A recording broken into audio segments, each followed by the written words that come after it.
بسم اللہ الرحمن الرحیم۔ السلام علیکم، عرفان امتیاز ایک بار پھر سے آپ کی خدمت میں حاضر ہے۔ آپ دیکھ رہے ہیں آہٹ نیوز چینل، اور آج جو میرے ساتھ پرسنالٹی موجود ہیں ان کا تعلق ہے تحصیل لورا سے، جو کہ ولیج کونسل گمبیر سے ان کا تعلق ہے وہاں پہ۔ اور ریسنٹلی جو الیکشن ہوئے ہیں ان الیکشن میں ایز اے چیئرمین ان کی وہاں پہ ایک فاتح ہوئے ہیں اور وہاں سے اچھے ووٹ لے کر نمایاں آئے ہیں، اور اس سلسلے میں آج ان سے ڈسکشن کا سلسلہ جاری رہے گا۔ کون سی ایسی جو ایکسپیکٹیشنز ہیں وہاں کے لوگوں کے، وہاں کے عوام کے، جو کہ آپ ازبر کرنے کے لیے آپ جو ہے وہ پیشن لے کے آگے آئے ہیں؟ سب سے پہلے تو آپ کا بہت شکریہ عرفان بھائی کہ بطور عوامی نمائندہ آپ یہاں پر تشریف لائے اور ایک موقع دیا کہ منتخب ہونے کے بعد ایک بار پھر جو اپنے مقاصد ہیں ان کو اجاگر کیا جا سکے۔ ولیج کونسل گمبیر ضلع ایبٹ آباد تحصیل لورا کا ایک نواحی علاقہ ہے۔ بدقسمتی سے آج 2022 میں بھی وہاں پہ کافی سارے مسائل ہیں جن میں بنیادی زندگی گزارنے کے جو چیزیں، جو سہولیات ہیں وہ میسر نہیں ہیں۔ بہت سارے علاقے ایسے ہیں جہاں پہ ابھی تک سڑک نہیں جاتی، پانی کا مسئلہ ہے۔ آج بھی ہماری مائیں اور بہنیں کئی کلومیٹر دور سے پانی سروں پہ بھر کے لاتی ہیں۔ صحت کے حوالے سے وہاں پہ مسائل ہیں، بڑے ہاسپٹل تو دور کی بات، وہاں پہ ایک ڈسپنسری تک نہیں ہے۔ میں ولیج کونسل گمبیر سے تعلق رکھتا ہوں۔ 1991 میں وہاں سے راولپنڈی شفٹ ہوا تعلیم کے حصول کے لیے۔ یہاں پہ تعلیم حاصل کی، ایم ایس کیا میں نے ٹیلی کام نیٹ ورکس میں اقرا یونیورسٹی سے، اس سے پہلے بی ایس کیا میں نے ایرڈ ایگریکلچر یونیورسٹی سے۔ اس سارے ٹائم کے دوران اپنے گاؤں سے ہم لوگ منسلک رہے، چونکہ وہاں پہ ہمارا علاقہ ہے، ہمارا برادری ہے، ہمارے لوگ ہیں، ہمارا مرنا جینا وہاں پہ ہے، تو ریگولر انٹریکشن گاؤں کے ساتھ رہا۔ ایسا نہیں ہوا کہ ہم لوگ گاؤں سے آ گئے تو ہم لوگوں نے گاؤں سے اپنا تعلق توڑا۔ جیسے جیسے بڑے ہوئے، تعلیم حاصل کی، دنیا کو دیکھا، چونکہ شہر میں رہے، اس کے علاوہ پورا پاکستان گھومے، تو جو باقی علاقوں کو دیکھتے تھے کہ وہاں پہ بہت زیادہ سہولیات ہیں اور لوگ ایک اچھا زندگی گزار رہے ہیں، تو میرا بھی دل کرتا تھا کہ میرے گاؤں کے لوگ بھی ایک اچھی زندگی گزاریں اور وہاں پہ ان کو بھی سہولیات حاصل ہوں۔ فلاحی کاموں کے حوالے سے ایکٹیو رہے، کوشش کی کہ اپنے طور پہ جو لوگوں کے لیے کر سکیں وہ کریں، لیکن جوں وقت گزرتا گیا تو یہ ضرورت محسوس کی سر کہ اس طرح ذاتی نوعیت کے فلاحی کاموں میں اگر ہم لوگ شامل بھی رہیں تو ہم لوگ اپنے علاقے کے لیے ایک بڑی سطح پہ کوئی کام نہیں کر سکیں گے۔ اسی چیز کو ذہن میں رکھ کے یہ فیصلہ کیا، اپنے گاؤں کے لوگوں سے مشاورت کی، اپنی جو فیملی ہے اس سے مشاورت کی کہ ایک ذہن میں یہ چیز آ رہی ہے کہ ہم لوگ اپنے گاؤں کی فلاح و بہبود اور اپنے وہاں کے عوام کی بہتر طرز زندگی کے لیے سیاست میں عملی طور پہ شامل ہوں۔ جب یہ ڈسکشن کی گئی وہاں پہ تو جو ہمارے گاؤں کے لوگ ہیں انہوں نے اس کو بہت سراہا، اور انہوں نے کہا کہ بلا شبہ ہمارے گاؤں کو، ہمارے علاقے کو ضرورت ہے کہ پڑھے لکھے لوگ سیاست میں آئیں اور ایک اچھے ویژن کے ساتھ آئیں، اور جو روایتی سیاست سے ہٹ کے سیاست کریں تاکہ ہمارا گاؤں کسی بہتر سمت میں جائے۔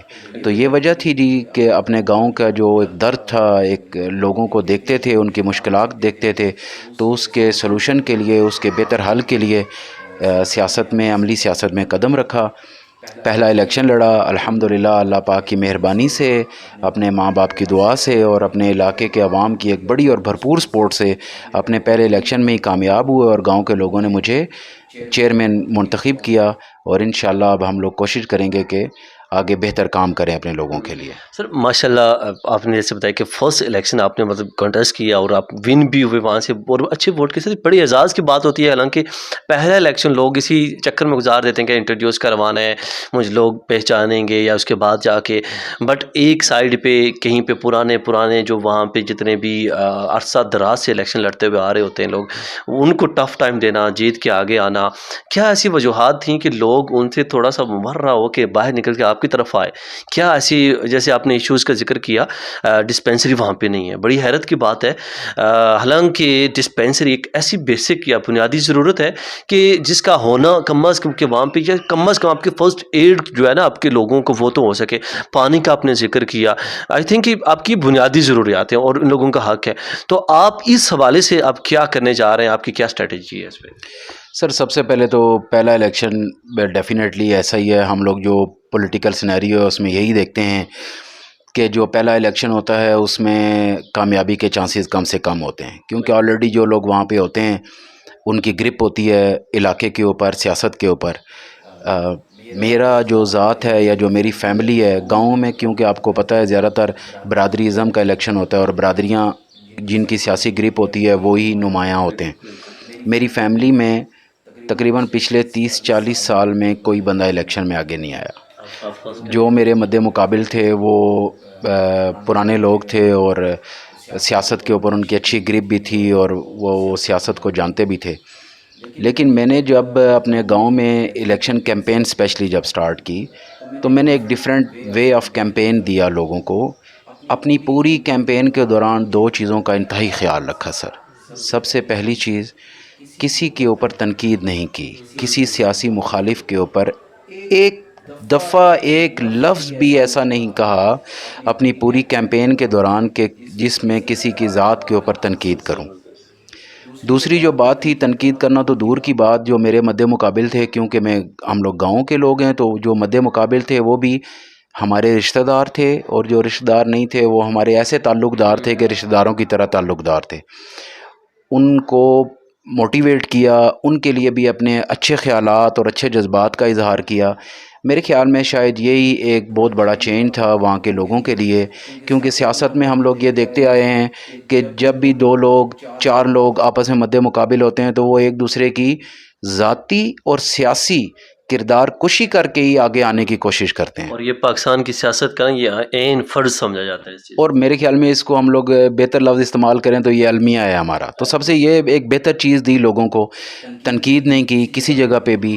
دوسرا جو ایک بہت اہم چیز وہاں پہ انٹروڈیوس کرائی کہ الیکشن میں ہم لوگوں نے پیسہ استعمال نہیں کیا۔ سر آپ یقین مانیں کہ جس دن ہمارے الیکشن کی پولنگ تھی اس سے ایک رات پہلے میرے گھر میں گیدرنگ تھی لوگوں کی، میرے فیملی کے لوگ تھے، کیونکہ نیکسٹ ڈے الیکشن تھا تو اس کے لیے ہم لوگوں کی پلاننگ تھی۔ اس سے پہلے سر کسی ایک دن بھی پوری الیکشن مہم میں نے اپنے گھر میں 10 بندوں کی گیدرنگ نہیں کی۔ چھوٹی چھوٹی چیزیں ہیں جن کو لے کے ہم لوگ اپنے بہتری لا سکتے ہیں۔ مثال دیتا ہوں آپ کو، ہمارے یہاں ایک روایت ہے کہ جب ہم لوگ کاغذات نامزدگی لینے کے لیے جاتے ہیں تو ہم لوگ بہت ساری گاڑیاں لے کے جاتے ہیں اور بہت سارے لوگوں کو ساتھ لے کر جاتے ہیں۔ پھر جب ہم کاغذات نامزدگی جمع کرانے کے لیے جاتے ہیں تو پھر ہم ایک بڑے قافلے کے ساتھ جاتے ہیں، یہ شو کرنے کے لیے کہ ہماری بہت بڑی سپورٹ ہے۔ بلیو می سر، میں اپنے جو سننے والے ہیں میرے تحصیل لورا کے لوگ اور میرے ولیج کونسل گھمبیر کے لوگ، ان سے بھی میں یہ چیز مخاطب ہو کر کہنا چاہتا ہوں کہ میں اپنے کاغذات نامزدگی لینے کے لیے ایبٹ آباد نہیں گیا۔ میں نے اپنا ID کارڈ وہاں پہ موجود اپنے ایک کزن کو واٹس ایپ کیا، انہوں نے میرا ID کارڈ پرنٹ لیا، الیکشن کمیشن سے میرے کاغذات نامزدگی لیے، اور ایبٹ آباد سے گاؤں میں جو بس آتی ہے اس بس میں ایک انویلپ کے ذریعے اس نے یہ کاغذات نامزدگی بھجوائے، اور میں نے اپنے جو گھمبیر بازار کا سٹاپ ہے وہاں سے ان سے وہ کاغذات نامزدگی لے لیے۔ اتنا ہی کام تھا، مقصد تو کاغذات نامزدگی لینا تھا، بجائے اس کے کہ میں 4 گاڑیاں 10 گاڑیاں لے کر جاتا، 5000 روپے ایک گاڑی کا خرچہ، وہاں پہ کھانے کا خرچہ۔ ان سب چیزوں سے بچنے کے لیے میں نے پہلا طریقہ یہ کیا۔ پھر جب کاغذات نامزدگی جمع کرانے کی باری آئی، جو میرے خیر خواہ تھے، میں برا نہیں کہوں گا کیونکہ روایات ہیں، انہوں نے کہا کہ ایسا کرتے ہیں کہ پورے گاؤں کی دعوت کرتے ہیں، پھر ان لوگوں کو کہتے ہیں کہ آپ ہمارے ساتھ چلیں کاغذات نامزدگی جمع کرانے کے لیے، اور ہم لوگ 25 سے 30 گاڑیوں کا قافلہ لے کر جاتے ہیں۔ مشکل تھا لیکن میں نے اس کے اوپر سٹینڈ لیا اور میں نے کہا جی نہیں، ایسا نہیں ہوگا، میں صرف اکیلا اپنی گاڑی میں جاؤں گا، میرے ساتھ میرا ایک تجویز کنندہ اور ایک تائید کنندہ جائے گا، 2 سیٹیں اور خالی ہوں گی، کوئی بھی بندہ بیٹھ جائے، ہم لوگ 5 لوگ کافی ہیں۔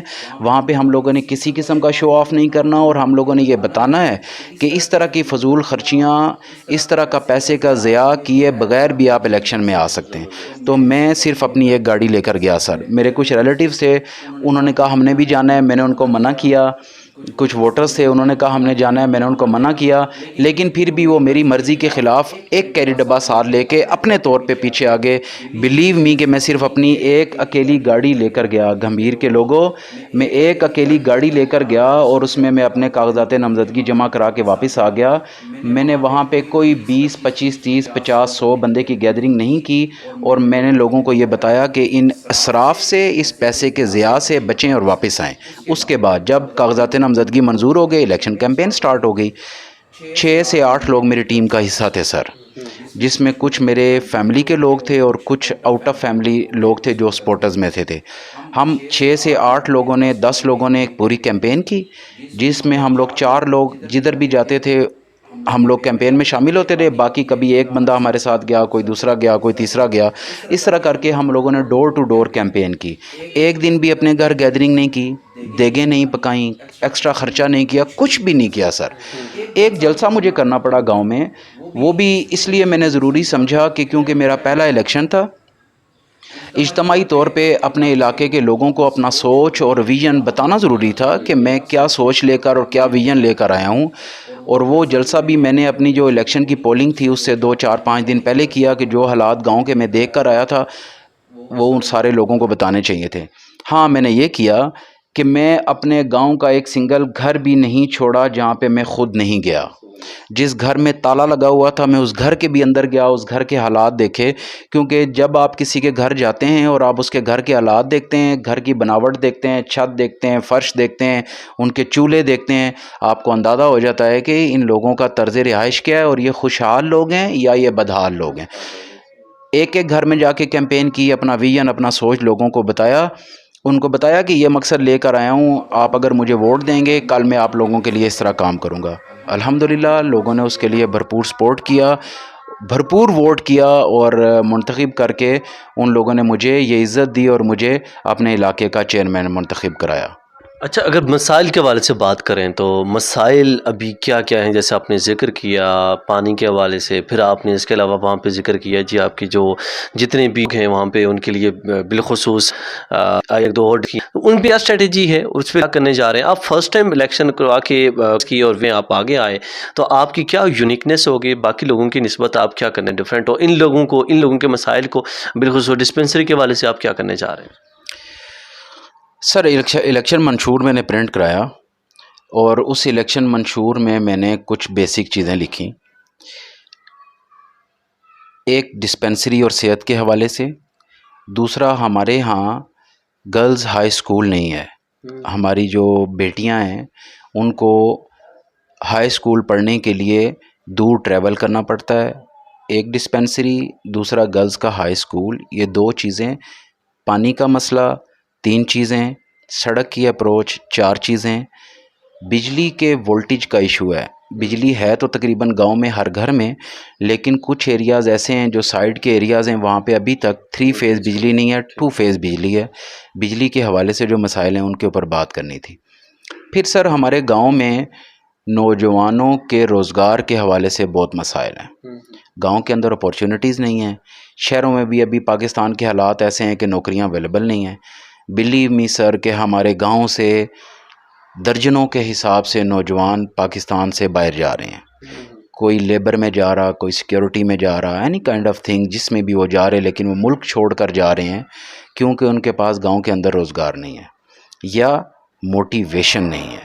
اس کے لیے ہم لوگوں کا یہ پلاننگ ہے کہ ہم لوگ ایک ٹیکنیکل انسٹیٹیوٹ بنانے کا ارادہ رکھتے ہیں جس میں ویلڈنگ، الیکٹریشین، پلمبنگ، اس طرح کے شارٹ کورسز کرائے جائیں کہ جن نوجوانوں کے پاس تعلیم نہیں ہے ایٹ لیسٹ وہ اس طرح کے کورسز لے کر باعزت طور پہ اپنا روزگار اپنے علاقے کے اندر ہی وہ کما سکیں. کیونکہ اگر جس لڑکے کے پاس تعلیم نہیں ہے وہ ملک سے باہر بھی جائے گا تو وہ لیبر ویزے میں جائے گا، وہ 800 ریال، 1000 ریال، 1200 ریال کی تنخواہ، اس سے زیادہ اس کو تنخواہ ملتی نہیں ہے.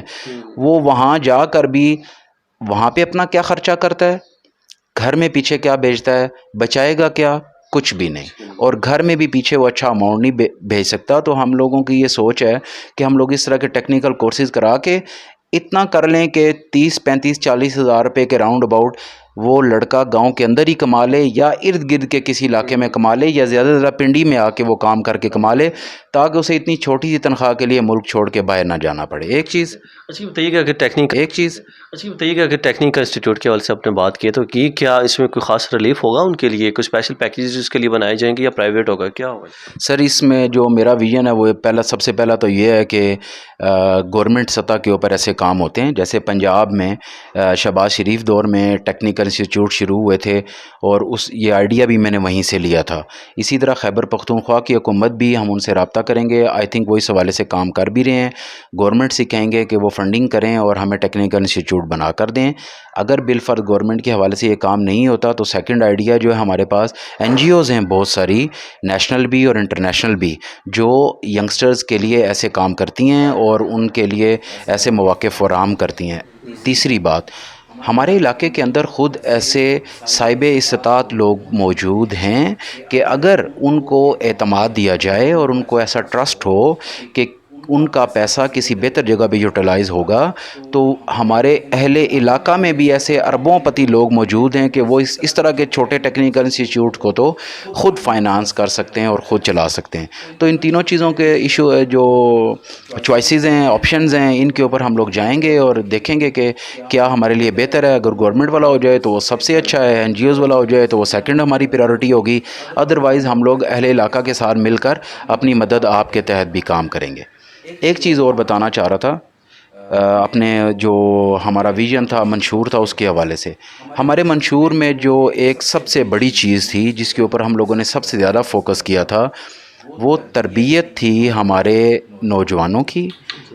کہ ہم اپنی آنکھوں سے دیکھ رہے ہیں کہ ہماری جو قبائلی روایات تھیں، چھوٹے بڑے کا لحاظ تھا، بزرگوں کا احترام تھا، ایک دوسرے کی سپورٹ تھی، وہ ہماری آنکھوں دیکھے ہمارے ہاتھ سے وہ ڈور بالکل ایسے ریشم کے دھاگے کی طرح سلپ ہوتی جا رہی ہے. تو ہمارے منشور کی جو ایک بڑی چیز تھی یا جو بنیاد کہہ لیں وہ یہ تھی کہ ہم لوگوں نے اپنے بیٹوں اپنی بیٹیوں کی تربیت کرنی ہے، اپنے بچوں کی تربیت کرنی ہے. نہ صرف بچوں کی بلکہ والدین کے لیے کی بھی تربیت کرنی ہے کہ موجودہ جو دور ہے اس کے تقاضوں کے مطابق آپ نے اپنی اولاد کی پرورش کس طرح کرنی ہے، تاکہ جو آج ہم لوگ مسائل دیکھتے ہیں کہ ہماری بیٹیاں اپنے والدین کے کہے میں نہیں، ہمارے بیٹے اپنے والدین کے کہے میں نہیں. ٹھیک ہے، ہم لوگ مان لیتے ہیں کہ ینگسٹرز میں زیادہ ایشو ہے، ینگسٹرز میں پرابلم ہے، لیکن سر اس چیز کو اگنور نہیں کیا جا سکتا کہ موجودہ دور میں ہمارے والدین کی تربیت میں بھی کچھ کمی ضرور موجود ہے، جس کی وجہ سے ہمارے بیٹے اور ہماری بیٹیاں بہرا روی کا شکار ہیں یا کسی حد تک وہ اس ٹریک پہ نہیں ہیں جس ٹریک پہ والدین ان کو رکھنا چاہتے تھے. تو ہمارا یہ منشور کا حصہ تھا کہ ہم لوگ کانفرنسز اور سیمینارز ارینج کریں گے، جس میں نہ صرف ہم لوگ بچوں کی تربیت کے حوالے سے کام کریں گے بلکہ ہم لوگ پیرنٹس کے لیے بھی ایسی ورکشاپس اور سیمینارز کا ارینج کریں گے جس میں انہیں بتائیں گے کہ موجودہ دور کے مطابق آپ کیسے اپنے بچوں کی تربیت کریں. ایک چیز. دوسری چیز، ایک ہم لوگ دیکھتے ہیں کہ قانون اور عوام کے درمیان ایک بہت بڑا گیپ ہے. اسپیشلی پولیس جو عوام سے ڈائریکٹ انٹریکشن رکھتی ہے، پولیس اور عوام کے درمیان ایک بہت بڑا گیپ ہے سر. یہ بات زبان زد عام ہے، شاید میں بھی کہتا ہوں، آپ بھی کہتے ہیں، جہاں جاؤ وہ کہتے ہیں پولیس بہت بری ہے، پولیس بہت کرپٹ ہے اور پولیس عوام کے بہت مخالف ہے اور دشمن ہے اور وہ صرف پیسے کھاتے ہیں. حالانکہ ایسا ہرگز نہیں ہے سر. اگر ہم اسپیسیفکلی پولیس کے حوالے سے بات کریں تو ہزاروں جانوں کے نذرانے اور قربانیاں ہماری پولیس نے پیش کی ہوئی ہیں. اور آج اگر ہم لوگ ہمارے معاشرے میں بگاڑ کم ہے یا ہم لوگ مسائل ہمارے جو حفاظت کے حوالے سے کم ہے تو اس میں پولیس کا ایک بڑا کردار ہے. تو پولیس کے حوالے سے سیمینارز ارینج کرانا، ورکشاپس ارینج کرانا، جس میں ڈی پی او سطح، ڈی آئی جی سطح، ایس ایس پی سطح اور علاقے کے ایس ایچ او کی سطح تک ان لوگوں کو مدعو کرنا، اپنے عوام کو بھی مدعو کرنا اور وہاں پہ یہ ڈیبیٹس کرانا کہ کیا چیزیں بہتر ہو سکتی ہیں پولیس کے حوالے سے، جو ذمہ داری پولیس کی ہے کہ وہ کیسے عوام کے اندر اپنا اعتماد بحال کریں، اور کیا چیزیں ہو سکتی ہیں عوام کے حوالے سے کہ عوام کو بتایا جائے کہ آپ پولیس سے خائف نہ ہوں بلکہ پولیس کے ساتھ مل کر اپنے علاقے کی بہتری میں اپنا کردار ادا کریں. ایک چیز آخری جو ہمارے منشور کا حصہ تھی، الحمدللہ ہم لوگ مسلمان ہیں، ہم لوگوں کی تربیت اسلامی ماحول میں ہوئی، ہم پیدا ہوئے تو ہمیں سکھایا گیا لا الہ الا اللہ. ہماری توتلی زبانوں والے بچے کہتے ہیں لا الہ الا اللہ, اللہ ہے اور اللہ پیارا ہے. ہمارے چھوٹے چھوٹے بچے گھروں کے ایسے کہتے ہیں. مسلمان ہونے کے حوالے سے ہم لوگوں کے منشور کا ایک بڑا حصہ تھا کہ عوام اور علماء کرام کے درمیان جو روابط اور تعلق ہے اس کو مضبوط کیسے کرنا ہے. جیسے میں نے ابھی بات کی کہ پولیس کے حوالے سے زبان زد عام ہے کہ پولیس اچھی نہیں ہے. میں اس کو اپنی بدقسمتی کہوں گا کہ آج کے دور میں علماء کرام کے حوالے سے بھی عوام کی ایک رائے بن گئی ہے یا سوچے سمجھے منصوبے کے تحت یہ رائے بنا دی گئی ہے کہ مسجد میں بیٹھا ہوا مولوی اچھا نہیں ہے. آج جس خاص طور پر نوجوان طبقے کو دیکھیں نا جی, تو وہ علماء کرام کے پاس جا کے بیٹھتا نہیں ہے, وقت نہیں دیتا, لیکن سوشل میڈیا کو دیکھ کر اور ادھر ادھر کی باتوں کو دیکھ کر اس کی زبان پہ ایک ہی بات ہوتی ہے, آج دین میں جتنا بگاڑا اس کے ذمہ دار یہ مولوی ہیں. نیگیٹیوٹی زیادہ, نیگیٹو بہت زیادہ ہے. تو سر ہم لوگ انشاءاللہ بطور مسلم اپنی سمجھتے ہوئے جیسے باقی چیزوں کے اوپر فوکس کریں گے, اس سے زیادہ فوکس علماء کرام کی ذمہ داریاں, موجودہ دور میں جو کمیاں ہیں جو نقائص ہیں ان کو دور کرنے کے لیے علماء کرام کی کیا ذمہ داری ہے اس کے حوالے سے, اور پھر عوام کا تعلق علماء کرام کیسے بنے. اور جو بہت محترم لوگ ہیں, نبی کریم صلی اللہ علیہ وسلم کی حدیث مبارکہ میں دوسروں کو سکھائیں. تو ہمارے مشرق ہمیں اپنا علماء کرام اس کو مضبوط کرنا ہے, بٹھا ہے اور علماء کرام کو بھی بات سمجھانے کے جو موجودہ عصری طرح ہیں ان کو مد نظر رکھتے ہوئے کیسے آپ جنرل پبلک کو اور جوان لڑکوں اور جوان لڑکوں کو ایک کر وہ پاس ہیں تعلق بنائیں, تاکہ جو بدین گزرتے دن کے ساتھ ہماری نسل دین اور اسلام سے دور ہو رہی ہے, ہم ان لوگوں کو واپس لے کر آئیں, اپنی بنیاد کی طرف لے کر آئیں, تاکہ ہم اپنے معاشرے میں جہاں دنیاوی حوالے سے بہتری لانے کی کوشش کریں, وہیں ہم اپنے دین کے حوالے سے اور دین کے ساتھ اپنے تعلق کے حوالے سے بھی ہم لوگ بہتری لائیں, اور علماء کرام کا جو ڈیو مقام ہے, جو رسپیکٹ ہے, اس کو ہم لوگ اجاگر کریں, تاکہ واقعی حقیقی معنوں میں جو مقام ان کو ملنا چاہیے وہ ان کو ملے, اور ہمارے بچے دوبارہ دین والے ماحول میں ویسے ہی آئیں جیسے ہمارے ماں باپ تھے, جیسے ہمارے آباء و اجداد تھے. تو سر یہ سوچ اور یہ ویژن ہے, اور انشاءاللہ اس کے اوپر بھرپور طریقے سے کام کرنے کی کوشش کریں گے. اللہ سے دعا بھی کریں گے کہ اللہ تعالی ہمیں اس میں کامیاب فرمائے, اور کوشش کریں گے کہ اپنے علاقے کے جو عوام ہیں ان کی حمایت کے ساتھ ہم ان چیزوں کی طرف موو کریں. سر لاسٹ پہ یہ بتائیے گا کہ ولیج کونسل گمبیر کے حوالے سے آپ وہاں سے ایک بطور نمائندہ, آپ جیسے بتا رہے ہیں کہ آپ نے حلف نامہ بھی کرنا ہے پاکستان مسلم لیگ نون کے اور ڈیفی پلیٹ فارم پہ جانے لگے, آپ لوگوں کے مسائل کے آگے چلنا ہے, اور مسائل جب تک ہوں گے لوگوں کے جو سیٹسفیکشن ہے وہ بھی اب تک ان کا اتنا نہیں ہوگا آپ کے لیے. تو بیسک جو چیزیں جیسے آپ نے ڈسپینسری کے حوالے سے بات کی, سکولز کے حوالے سے بات کی, اور دیگر جو ایشوز ہیں, کیا جو مینجمنٹ ہے پاکستان مسلم لیگ نون کی, آپ کی اس والے سے کوئی ڈسکشن ہوئی؟ اگر نہیں ہوئی تو کیا کب تک ایکسپیکٹڈ ہے, اور ان کی جو رزلٹس ہیں نتائج کتنے دنوں میں یہ آنے کے متوقع ہیں؟ شارٹلی اس پہ بتا. سر ایسا ہے کہ تعلق میرا مسلم لیگ نون سے ضرور ہے, اور میں مسلم لیگ نون کا ایک ادنا سا کارکن ہوں. بڑی محنت ہے میری اپنی جماعت کے لیے, جماعت نے بھی ہمیشہ مجھے بڑی عزت دی, لیکن یہ الیکشن میں نے ون کیا آزاد, بطور آزاد امیدوار. کل اگر کسی جگہ پہ کسی جماعت میں شرکت کی موقع آئے گا تو ڈیفینیٹلی میں اب مسلم لیگ نون کو چوز کروں گا. لیکن اس الیکشن سے پہلے بھی الحمدللہ بطور کارکن بھی میں ان کارکنان میں شامل رہا جو ہمیشہ اپنی لیڈرشپ کے سامنے بلنٹ رہے, جنہوں نے ہمیشہ اپنے علاقے اور عوام کے لیے آواز اٹھائی. اور میں اپنے جو دوسرے ساتھی کارکنان تھے ان کو بھی ہمیشہ ایک بات بولتا تھا کہ یا ہو کسی باسی جماعت کے ورکر یا کام کا صرف ایک کام ہے کہ وہ اپنی لیڈرشپ اور اپنے عوام کے درمیان ایک پل کا کردار ادا کرے. ورکر کا یہ کام ہے کہ وہ اپنے علاقے کے مسائل کو لے کر اپنی لیڈرشپ کے پاس اور اپنے مسائل کے حل کے لیے وہاں پر آواز اٹھائے. کل میں اگر مسلم لیگ نون میں شمولیت اختیار کروں گا تو میں اہل علاقہ کو یہ یقین دلاتا ہوں کہ میری پریورٹی ہمیشہ میرا حلقہ انتخاب ولیج کونسل گھمبیر رہے گا, اور میری پریورٹی ہمیشہ میرے حلقہ انتخاب ولیج کونسل گھمبیر کے عوام رہیں گے. میں انشاءاللہ اپنی جماعت مسلم لیگ نون سے جس حد تک بھی مجھے جانا پڑا میں جاؤں گا, اپنے عوام کی طاقت ان کے سامنے رکھوں گا, اور انشاءاللہ اپنے علاقے کے لیے, اپنے عوام کے لیے جو آج بھی بہت سارے لوگ قسم پرسی کی زندگی گزار رہے ہیں, میں آپ لوگوں کا حق انشاءاللہ مانگوں گا, ڈیمانڈ کروں گا, جائز حق ہوگا انشاءاللہ. ہماری جماعت ہمارا وہ حق دے گی بھی، حکومت حق دے گی بھی، اور اگر کہیں پہ مجھے یہ نظر آئے گا کہ ہمارا جائز حق ہمیں نہیں مل رہا تو میں جماعت نہیں دیکھوں گا۔ اہلیان گمبھیر میں پھر کہہ رہا ہوں، میں اپنی جماعت نہیں دیکھوں گا، میں آپ لوگوں کی طاقت کو اپنے ساتھ رکھ کر انشاءاللہ آپ کا حق چھین کر لے کر آؤں گا اور اپنے علاقے کے مسائل کو انشاءاللہ کم سے کم کرنے کی کوشش کروں گا۔ یہ سب کچھ ممکن ہوگا صرف آپ لوگوں کی حمایت سے ممکن ہوگا۔ کوئی بھی سیاستدان جس کے پیچھے اس کے عوام سیسا پلائی دیوار بن کر کھڑے ہوں گے وہی سیاستدان کامیاب ہوگا، اور جس سیاستدان کے پیچھے اس کے عوام نہیں کھڑے ہوں گے وہ کبھی کامیاب نہیں ہوگا۔ اس کی کامیابی وقتی تو ہو سکتی ہے، دیر پا نہیں ہو سکتی۔ اس انٹرویو کے آخر میں اپنے حلقہ انتخاب ولیج کونسل گمبھیر کے عوام سے ایک تو جہاں پہ میں ان کو امید دلا رہا ہوں کہ حلف کے بعد انشاءاللہ اپنے علاقے کے مسائل کے لیے بہترین کام کروں گا، وہیں میں آپ سے ڈیمانڈ بھی کر رہا ہوں کہ جہاں پہ مجھے آپ کی ضرورت ہوگی آپ میرے ساتھ شانہ بشانہ کھڑے ہوں۔ میں آپ سے وعدہ کرتا ہوں کہ ولیج کونسل گمبھیر کے مسائل کو حل کرنے کے لیے کوئی کسر باقی نہیں چھوڑوں گا، جس حد تک بھی جانا ہوگا جاؤں گا، اور میرا مفاد صرف اور صرف ولیج کونسل گمبھیر کے عوام ہوں گے، اس کے علاوہ کوئی مفاد نہیں ہوگا۔ اس کے لیے نہ کسی جماعت کا لحاظ کروں گا، نہ کسی ذاتی تعلق کا لحاظ کروں گا، صرف اور صرف پریورٹی رکھوں گا اپنے علاقے کو اور اپنے علاقے کے مفاد کو، اپنے علاقے کے عوام کو، ان کی سہولیات کو انشاءاللہ۔ تھینک یو سو مچ۔ میرے ساتھ موجود ہیں نام الحق عباسی صاحب جن کا آپ نے بریفلی انٹرویو سنا۔ ولیج کونسل گمبھیر کو ریپرزینٹ کر رہے ہیں اور گمبھیر کے جتنے بھی ابھرتے ہوئے عوام ہوں گے، اس کے علاوہ کوئی مفاد نہیں ہوگا۔ اس کے لیے نہ کسی جماعت کا لحاظ کروں گا، نہ کسی ذاتی تعلق کا لحاظ کروں گا، صرف اور صرف پریورٹی رکھوں گا اپنے علاقے کو اور اپنے علاقے کے مفاد کو، اپنے علاقے کے عوام کو، ان کی سہولیات کو انشاءاللہ۔ تھینک یو سو مچ۔ میرے ساتھ موجود ہیں نام الحق عباسی صاحب جن کا آپ نے بریفلی انٹرویو سنا۔